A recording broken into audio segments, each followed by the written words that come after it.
श्री स्वामी समर्थ। तर मी आज घेऊन आलेली आहे तुमच्यासाठी एक नवीन व्हिडिओ आणि आजचा विषय आहे की आषाढी एकादशी आलेली आहे उद्यावर। तर उद्या आपल्याला विष्णू भगवानांची, त्याच्यानंतर विष्णुप्रिया म्हणून ओळखली जाणारी आपली तुळस म्हणजे लक्ष्मी माता, आणि त्याच्यानंतर म्हणजे यांची जेवढी सेवा करणार तुम्ही तेवढी कमी आहे, कारण उद्याचा दिवस खूप महत्त्वाचा आहे।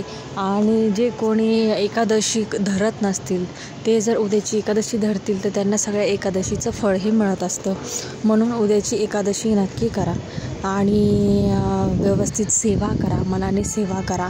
बघा, तुमचं आयुष्याचं सोनं झाल्याशिवाय राहणार नाही। तर मी आज तुम्हाला हे सांगणार आहे की मागच्या व्हिडिओमध्ये मी तुम्हाला सांगितलेलं होतं की तुळस जी आहे त्यावर करायचा, म्हणजे त्यावर एक सेवा करायची होती, ती मी तुम्हाला सांगितली होती। आणि आज मी तुम्हाला सांगणार आहे की तुळशीसोबत आपण अजून कोणत्या झाडांची पूजा करू शकतो, जेणेकरून तुळशीची पूजा केल्यावर तर आपल्या आयुष्यात सगळं चांगलं होणारच आहे, पण त्याच्या व्यतिरिक्तसुद्धा तुम्ही जर जे दुसरं मी सांगणार आहे दुसरे झाड, तर त्यांची जर पूजा केली तर अजून चांगलं तुमच्या आयुष्यात होईल। तर व्हिडिओला सुरुवात करूया। तर तुळशी मातेची तुम्हाला पूजा करायचीच आहे दिवशी, आणि तुमच्या कोणाकडे जर तुळस नसेल तर तुम्ही एकादशीच्या दिवशी तुळस आणून लावू शकतात, अतिशय चांगलं आहे ते। आणि त्याच्यानंतर तुम्हाला ही माहिती असेल की एकादशीला तुळशीला पाणी घालत नाही, कारण त्या दिवशी म्हणजे एक प्रकारचं असं म्हटलं जातं की तुळशीचं निर्जला व्रत असतं, तर त्याच्यामुळे त्या दिवशी तुळशीला पाणी कधीच द्यायचं नाही। दिवा अगरबत्ती वगैरे लावायची, पण पाणी द्यायचं नाही। आणि त्याच्यानंतर तुम्ही तुळशीसमोर बसून तुम्हाला जी काही सेवा करायची तुम्ही करू शकतात, फक्त पाणी द्यायचं नाही। आणि त्याशिवाय केळीचं जे झाड असतं त्याच्यामध्ये विष्णू भगवानांचा हा वास असतो, म्हणून तुमच्याकडे जर केळीचं झाड असेल किंवा तुम्हाला जर लावायचं असेल तर तुम्ही ते लावू शकतात आषाढी एकादशीच्या दिवशी। आणि तुम्हाला जर सेवा करायची म्हटली तर तुम्ही केळीच्या झाडाजवळ बसून त्यांना त्याची थोडी हळद टाकायची पाण्यामध्ये, ते पाणी त्या केळीच्या झाडाला द्यायचं, आणि दिवा अगरबत्ती वगैरे लावून तुम्ही ओम नमो भगवते वासुदेवाय या मंत्राचा जप करू शकतात। नाहीतर ओम नारायणाय विद्महे वासुदेवाय धीमहि तन्नो विष्णू प्रचोदयात या मंत्राचा तुम्ही जप करू शकतात।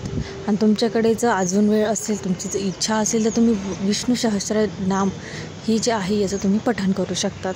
तर याने काय होईल की जे म्हणजे विष्णू भगवानांचा प्रसन्न करण्यासाठी जो मंत्र आहे तो म्हणा, किंवा विष्णू सहस्त्रनामचं जो स्तोत्र आहे याचं जर तुम्ही पठण केलं तर तुमच्या आयुष्यात सगळ्या गोष्टी खूपच चांगल्या होणार आहेत। जर तुमच्याकडे जर केळीचं झाड नसेल तर तुम्हाला जर लावता येत असेल तर तुम्ही नक्की लावा। त्याच्यानंतर पुढचं आहे की आवळ्याचं झाड।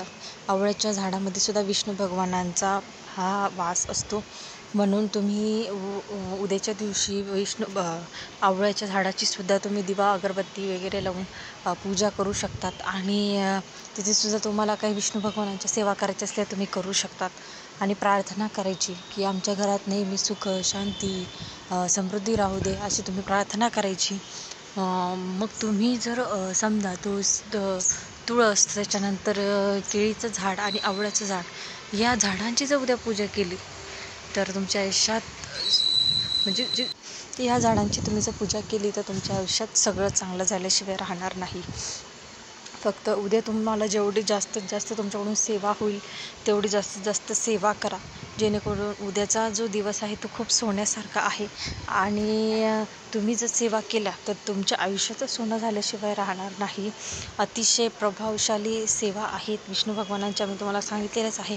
विष्णू सहस्त्रनाम, विष्णू सहस्त्रनामावली, किंवा जे मंत्र, किंवा ओम नमो भगवते वासुदेवाय हा जो मंत्र आहे याचा तुम्ही माळ जप करू शकतात। 108 म्हणा, तर 108 एक माळ करू शकतात किंवा 11 माळी करू शकतात तुमच्या पद्धतीने, किंवा ओम नारायणाय विद्महे वासुदेवाय धीमहि तन्नो विष्णू प्रचोदयात या मंत्राचा तुम्ही जप करू शकतात। त्याच्यानंतर महालक्ष्मी मातेचा जो मंत्र असतो तर त्याचं तुम्ही जप करू शकतात।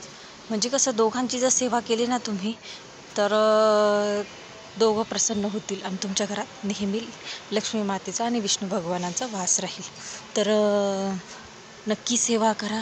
उद्याचा दिवस खूप महत्त्वाचा आहे. श्री स्वामी समर्थ.